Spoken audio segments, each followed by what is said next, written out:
Amongst the wide variety of amenities offered at Steele Hill Resort, visiting the observation tower is one you must add to your vacation itinerary. The panoramic views from the tower located in the amenities building at Steele Hill West gives you a glimpse of the wonders that Mother Nature has to offer in and around our beautiful New Hampshire resort.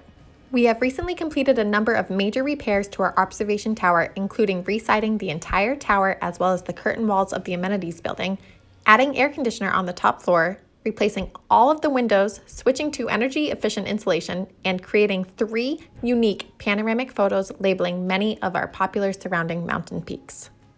The panoramic photos were created using a program to map out each individual mountain, and we included the elevation of each peak to help guests better identify our local geography. Our maintenance team worked together to create the photos casing and displays and installed them so it can be visible and enjoyed by guests of all ages. Located at the top of the stairs in the amenities building, our viewing tower is the shortest hike with the best view in the Lakes region. There have been many proposals and even private ceremonies overlooking the beautiful surrounding landscape of lakes and mountains.